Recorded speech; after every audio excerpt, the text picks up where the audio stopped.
Good morning, students. My name is Amandeep Kaur. Today's my topic is nosocomial infection. Nosocomial infection क्या होती है? जो कि एक पेशेंट को हॉस्पिटल में जब वो एडमिट होता है, हॉस्पिटल में एडमिट होने के 48 से 72 घंटे के बाद होती है। उसको क्या बोलते हैं? और नोज़ोकोमियल इन्फेक्शन या फिर हॉस्पिटल एक्वायर्ड इन्फेक्शन। अब हम पढ़ेंगे इसकी definition. The term hospital acquired infection, also known as nosocomial infection, it is defined as infection developing in patient after admission to hospital। जब ये कौन सी इन्फेक्शन होती है जो कि पेशेंट में डेवलप होती है हॉस्पिटल में एडमिशन होने के बाद। which was neither present nor in the incubation period at the time of hospitalization।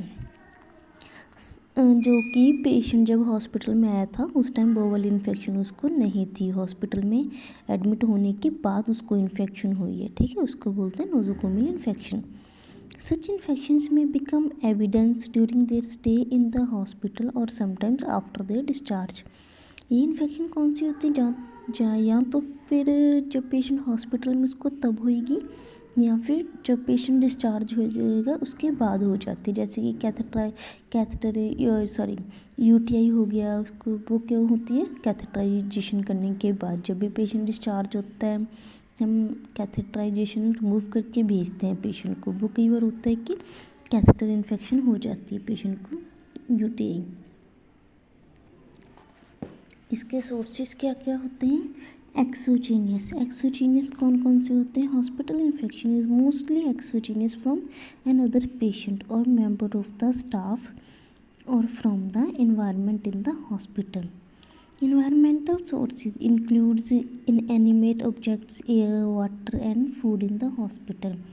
Exogenous sources क्या क्या होते हैं? ये वो वाले सोर्सेज होते हैं जो कि जैसे पेशेंट जब हॉस्पिटल में जाता है, हॉस्पिटल में जाने के बाद पेशेंट को किसी और पेशेंट से होती है या फिर स्टाफ मेंबर से। जैसे कि स्टाफ मेंबर एक पर्सन की मेडिकेशन या एक पेशेंट पे कोई भी प्रोसीजर करके दूसरे पेशेंट तक जा रही हैं, लेकिन उन्होंने जब दूसरे पेशेंट का ट्रीटमेंट कर रहे हैं इन्होंने अपनी हैंड वॉश या प्रॉपर हाइजीन मेंटेन नहीं की, तो वो एक पेशेंट से दूसरे पेशेंट तक इन्फेक्शन कैरी करके लेके जाते हैं और दूसरे पर्सन को वो इन्फेक्शन हो जाती है, ठीक है। जहाँ फिर जो हॉस्पिटल में इन्वायरमेंट होता है या कुछ ऑब्जेक्ट्स होते हैं जैसे कि हॉस्पिटल की एयर होगी, वाटर होगी या फिर हॉस्पिटल में जो फूड होता है उससे भी वो वाले भी कौन कौन से एजेंट्स में आ जाते हैं? Exogenous. inanimate objects in the hospital equipments, endoscopes, cystoscopes, catheters, etc.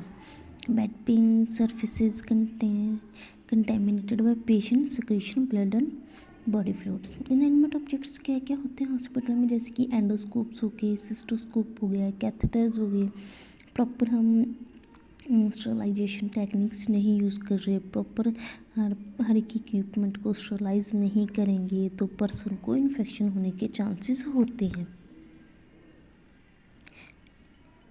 Endogenous कौन कौन से होते हैं? जो पेशेंट के खुद में होते हैं, खुद के उसका ह्यूमन फ्लोरा पड़ा हुआ है हमने, जो कि खुद का फ्लोरा होता है उसकी वजह से पेशेंट को कोई इन्फेक्शन हो, ठीक है।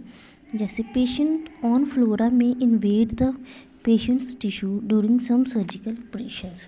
कई बार क्या होता है जब पेशेंट की कोई सर्जरी हो रही होती है उसके दौरान उसका जो खुद का ही फ्लोरा होता है एक कैविटी से दूसरी कैविटी में जब वो एंटर हो जाए तो वो इन्फेक्शन कॉज करता है। मोड ऑफ ट्रांसमिशन क्या होती हैं इसकी? There are 4 main route of transmission of infection. Mainly 4 routes होते हैं जिसके थ्रू से जो इन्फेक्शन है one person to another person transmit होती है। फर्स्ट कॉन्टैक्ट, एयरबॉर्न, ओरल और पेरेंटल रूट। कॉन्टैक्ट से क्या हो जाएगा? डायरेक्ट कॉन्टैक्ट हो जाएगा और इनडायरेक्ट कॉन्टैक्ट हो जाएगा। डायरेक्ट में जैसे कि हम पर्सन के साथ डायरेक्टली कांटेक्ट में आते हैं, हैंडशेक वगैरह हो गया उसको टच करते हैं। और इनडायरेक्ट में इन एनिमेट ऑब्जेक्ट्स आ जाते हैं। इन एनिमेट ऑब्जेक्ट्स आपको पहले भी बताया था, उसकी यूज़ की हुई चीज़ें किसी और पर्सन पे यूज़ कर रहे हैं हम, ठीक है। एयरबोर्न में कौन कौन से रहेंगे, जैसे ड्रॉपलेट, पेशेंट स्नीज कर रहा है, कफ कर रहा है, बोल रहा है, डस्ट में हो जाएगा, एरोसोल्स हो जाएंगे, ओरल रूट से हो जाएगा, पेरेंटल रूट जब हम कोई भी मेडिकेशन वगैरह कर रहे हैं पेशेंट को, ठीक है, जब हम आईवी मेडिकेशन कर रहे हैं, प्रॉपर स्टरलाइजेशन टेक्निक नहीं यूज़ कर रहे, अगर स्टरलाइजेशन टेक्निक नहीं यूज़ करेंगे तो पेशेंट को इन्फेक्शन होने के चांसेस बहुत ज़्यादा हो जाते हैं।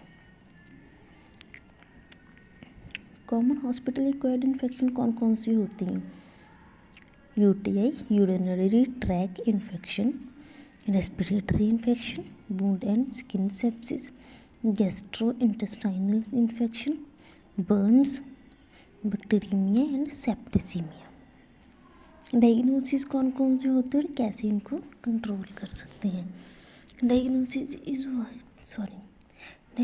Is why the routine bacteriological methods such as direct smear examination, culture and sensitivity test। First क्या हो जाता है इसमें, बैक्टीरियोलॉजी मेथड्स हम यूज़ कर सकते हैं, जैसे कि डायरेक्ट स्मीयर एग्जामिनेशन करवा सकते हैं, कल्चर करवा सकते हैं। अगर पेशेंट को कंटिन्यूशन में फ़ीवर हो रहा है तो जब फीवर की स्पाइक आए तो उसको ब्लड कल्चर सैंपल लेके ब्लड कल्चर के लिए भेज सकते हैं, सेंसिटिविटी टेस्ट कर सकते हैं। This required the samples from possible sources as hospital personnel, inanimate objects like water, food, etc.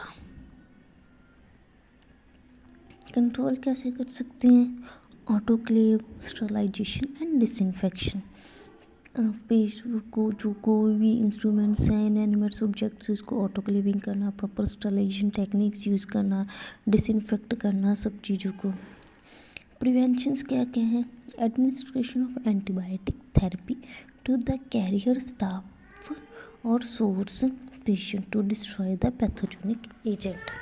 क्या करेंगे हम, एंटीबायोटिक एडमिनिस्टर करेंगे पेशेंट को और जो कैरियर स्टाफ है, जो स्टाफ जिस स्टाफ का अगर इन्फेक्शन हो गया तो उसको भी प्रॉपर एंटीबायोटिक थेरेपी प्रोवाइड करेंगे ताकि जो पैथोजेनिक एजेंट्स हैं, बैक्टीरियाज हैं, वो डिस्ट्रॉय हो सके। प्रॉपर स्टरलाइजेशन एंड डिसइंफेक्शन, कोई भी इंस्ट्रूमेंट्स हैं, इनएनिमेट ऑब्जेक्ट्स है, उसको स्टरलाइज करना है, डिसइंफेक्ट करना है, कोई भी प्रोसीजर करना है प्रॉपर स्टरलाइजेशन टेक्निक के साथ करना है। Disinfect excreta and infected material, use of Sterlite dressing, surgical gloves, face mask. हमें जब कोई भी काम कर रहे हैं, प्रोसीजर कर रहे हैं, प्रॉपर स्टराइल ड्रेसिंग यूज़ करनी है, सर्जिकल ग्लव्स यूज़ करने हैं और प्रॉपर फेस मास्क यूज़ करना है ताकि हम उस पर्सन से इन्फेक्शन कैरी करके दूसरे पर्सन तक ट्रांसमिट ना कर पाए। Pre operative disinfection of the patient skin, अगर पेशेंट का कोई ऑपरेट है या सर्जरी है तो उससे पहले पेशेंट की जहाँ पे सर्जरी होनी है उस स्किन को प्रॉपर डिसइंफेक्ट करना है। Infection control policy, every hospital must have an effective hospital acquired infection control committee which should be responsible for control of hospital acquired infection। हर एक हॉस्पिटल में एक effective hospital acquired infection control committee होती है जो कि responsible होती है hospital acquired infection को कंट्रोल करने के लिए। The committee should be chaired by, इसके कौन कौन से मेंबर्स आ जाते हैं, medical superintendent, microbiologist, infection control officer, head of clinical department, medical record officer,